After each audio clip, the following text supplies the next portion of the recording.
ನಮಸ್ಕಾರ ಎಲ್ಲರಿಗೂ cook with Aarti YouTube ಚಾನಲ್ಗೆ ಎಲ್ಲರಿಗೂ ಸ್ವಾಗತ. ಇವತ್ತು ನಾವು ಕುಂಬಳಕಾಯಿ ಪಲ್ಯ ಹೆಂಗ್ ಮಾಡೋದು ಅಂತ ಹೇಳ್ಕೊಡ್ತೀನಿ. ಸ್ವಲ್ಪ ಫಸ್ಟ್ ಏನ್ ಮಾಡ್ಬೇಕು, ಗ್ಯಾಸ್ ಆನ್ ಮಾಡಿ ಒಂದ್ ಪ್ಯಾನ್ ಒಳಗ ಸ್ವಲ್ಪ ಎಣ್ಣೆ ಹಾಕೋಬೇಕು.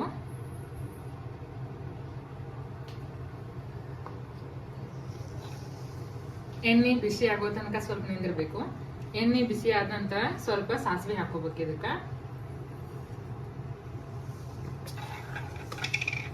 ಸಾಸಿವೆ ಚಟಪಟ ಅನ್ನೋ ತನಕ ಸ್ವಲ್ಪ ವೇಟ್ ಮಾಡಬೇಕು. ಇವಾಗ ಸಾಸಿವೆ ಚಟಪಟ ಅನ್ನತಾವು. ಇವಾಗ ನಾನು ಸ್ವಲ್ಪ ಜೀರಿಗೆ ಹಾಕೋತೀನಿ. ಇದ್ರಾಗ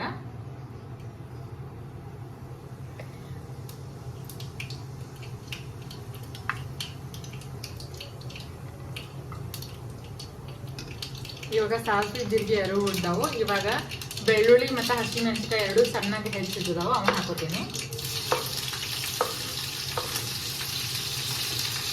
ಹಸಿಮೆಣಸಿನಕಾಯಿ ಮತ್ತು ಬೆಳ್ಳುಳ್ಳಿ ಎರಡು ಫ್ರೈ ಆಗೋತಂಕ ಹುರ್ಕೋಬೇಕು.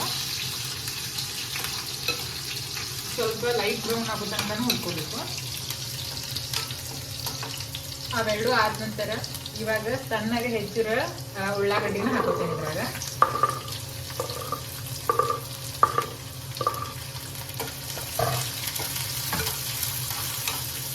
ಇದನ್ನ ಇವಾಗ ಚಲೋ ತಂಗೆ ಫ್ರೈ ಮಾಡಬೇಕು. ಈ ಉಳ್ಳಾಗಡ್ಡಿ ಲಘುನ ಫ್ರೈ ಆಗ್ಬೇಕಂದ್ರ ಸ್ವಲ್ಪ ಅದಕ್ಕೆ ಉಪ್ಪು ಹಾಕೋನು. ಉಪ್ಪು ಹಾಕಿದ್ರೆ ಉಳ್ಳಾಗಡ್ಡಿ ಲಘುನ ಬೇಯ್ತದ. ಸ್ವಲ್ಪ ಹಾಕೋದು.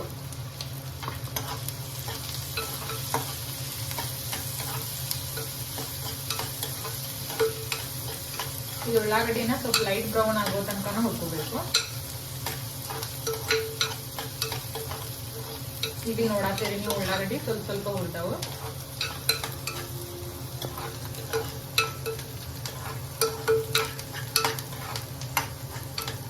ಇದಕ್ಕೆ ಸ್ವಲ್ಪ ನಾ ಮಸಾಲೆ ಹಾಕೋತೀನಿ. ಒಂದು ಅರ್ಧ ಚಮಚೆ ಅರಿಶಿನ ಪುಡಿ ಹಾಕೋತೀನಿ. ಒಂದು ಅರ್ಧ ಚಮಚೆ ಗರಂ ಮಸಾಲ ಹಾಕೋತೀನಿ.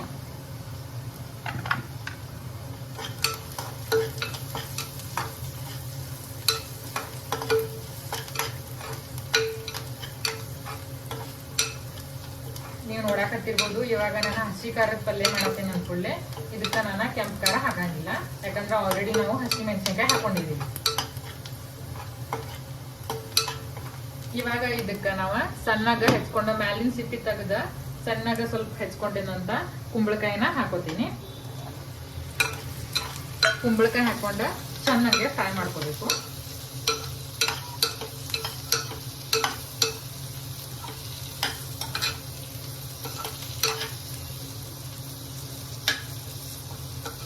ಇದು ಕುಂಬಳಕಾಯಿ ಪಲ್ಯ ನಾವು ದಿನ ತಿನ್ನೋ ತರ ಪಲ್ಯ ತರ ಮಾಡತ್ತೀನಿ. ಸ್ಪೆಷಲ್ ಏನಿಲ್ಲ, ಡೈಲಿ ಯೂಸ್ಗೆ ಈ ಪಲ್ಯ ಮಾಡ್ಕೊಂಡು ತಿನ್ಬೋದು.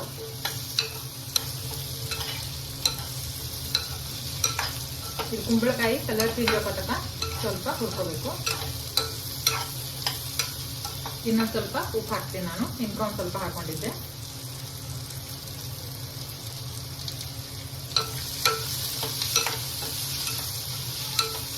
ನೀವು ಕೆಂಪು ಖಾರ ಹಾಕು ಪಲ್ಯನ ಮಾಡ್ಕೋಬಹುದು.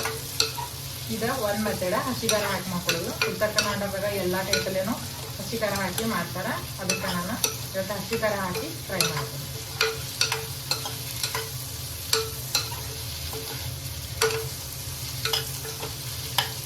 ಇವಾಗ ಇದಕ್ಕೆ ಒಂದು ಅರ್ಧ ಸ್ಪೂನ್ ಸಕ್ಕರೆ ಹಾಕ್ತೀನಿ.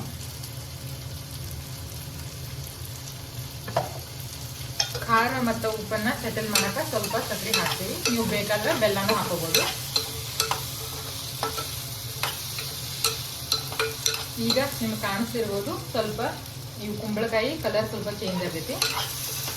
ಇದಕ್ಕೆ ಇವಾಗ ನಾವು ಸಣ್ಣಗ ಪುಡಿ ಮಾಡಿದಂತ ಶೇಂಗಾ ಪೌಡರ್ನ ಸ್ವಲ್ಪ ಹಾಕೋತೀನಿ. ಶೇಂಗಾನ ಹುರಿದ ಆಮೇಲೆ ಅದನ್ನ ಪೌಡರ್ ಮಾಡಿದ್ದೀನಿ ಸಣ್ಣಗ, ಅದನ್ನ ಸ್ವಲ್ಪ ಹಾಕೊಳ್ಳೋದು.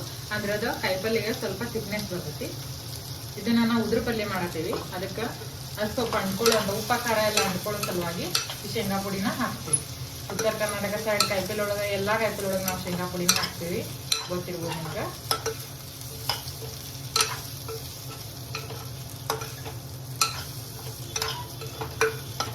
ಇವಾಗ ನೀವು ನೋಡ್ಬೋದು ಶೇಂಗಾ ಪುಡಿ ಎಲ್ಲಾ ಕುಂಬಳಕಾಯಿಗೂ ಸ್ವಲ್ಪ ಸ್ವಲ್ಪ ಅಂಡ್ಕೊಂಡಿತ್ತು.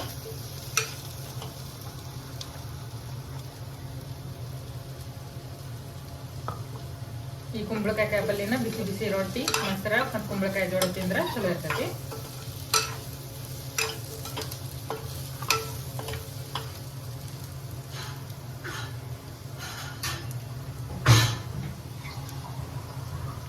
ಇದಕ್ಕೆ ಒಂದು ಅರ್ಧ ಗ್ಲಾಸ್ ನೀರು ಸೇರಿಸಿ ಕುದಿಯಾಕ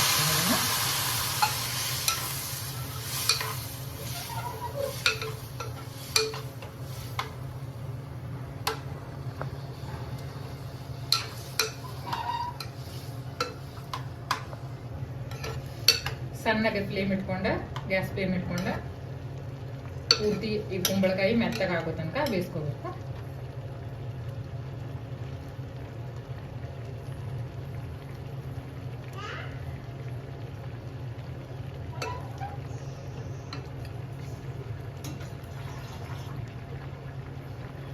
ಇನ್ನೊಂದು ಸ್ವಲ್ಪ ನೀರು ಹಾಕೋತೀನಿ.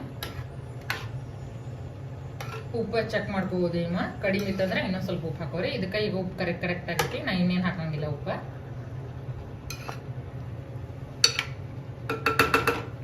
ಇವಾಗ ಇದಕ್ಕೊಂದು ಮ್ಯಾಲ ಲಿಟ್ ಮುಚ್ಚಿ ಸ್ವಲ್ಪ ಕುದಿಯಾಕ ಇಟ್ಕೋಬೇಕು. ಇವಾಗ ಇದ ಕಾಯಿಪಲ್ಯ ಕುದ್ದೈತೆ ನೋಡುವ, ಕರೆಕ್ಟಾಗಿ ಬೆಂದಿರುತ್ತೆ ನೋಡುವ. ಈಗ ನೀವು ನೋಡ್ಬೋದು ಇದು ಕಾಯಿಪಲ್ಯನ ನೀರೆಲ್ಲ ಆಡಿಸ್ಕೊಂಡೈತಿ. ಇದನ್ನ ಚೆಕ್ ಮಾಡೋಣ ಕುದ್ದೈತೆ ಇಲ್ಲ. ಒಂದು ಸ್ಪೂನ್ ತಗೊಂಡ ಹಿಂಗೆ ಕಟ್ ಮಾಡ್ರೆ ಇದು ನೀವು ಕಾಣಿಸ್ಬೋದು 2 ಪೀಸ್ ಆಯಿತು. ಅಂದ್ರೆ ಕುಂಬಳಕಾಯಿ ಕರೆಕ್ಟಾಗಿ ಕುದ್ದೈತಿ. ಇದಕ್ಕೆ ಇವಾಗ ನಾವು ಸಣ್ಣಗೆ ಹೆಚ್ಚಿರುವ ಸ್ವಲ್ಪ ಕೊತ್ತಂಬರಿನ ಹಾಕುವ. ಸ್ವಲ್ಪ ಕೊತ್ತಂಬರಿಯಿಂದ ಗಾರ್ನಿಶ್ ಮಾಡ್ರೆ ಚೆನ್ನಾಗೆ ಸ್ಮೆಲ್ಲು ಬರುತ್ತೆ, ಟೇಸ್ಟಿಯಾಗಿರುತ್ತೆ.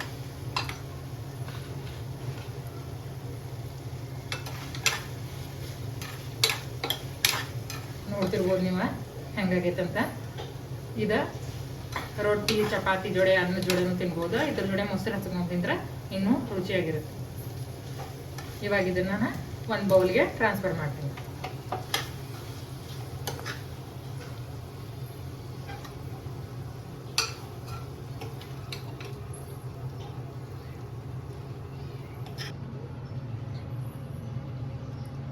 ಉದುರಾದ ಕುಂಬಳಕಾಯಿ ಪಲ್ಯ ರೊಟ್ಟಿ ಮತ್ತು ಚಪಾತಿ ಜೋಡಿ ಸವಿಯಲು ಸಿದ್ಧ. ಇಂಥವ ಭಾಳಷ್ಟು ವಿಡಿಯೋಗಾಗಿ ನಮ್ಮ ಯೂಟ್ಯೂಬ್ ಚಾನಲ್ನ ಸಬ್ಸ್ಕ್ರೈಬ್ ಮಾಡಿ. Thank you. ಬಾಯ್.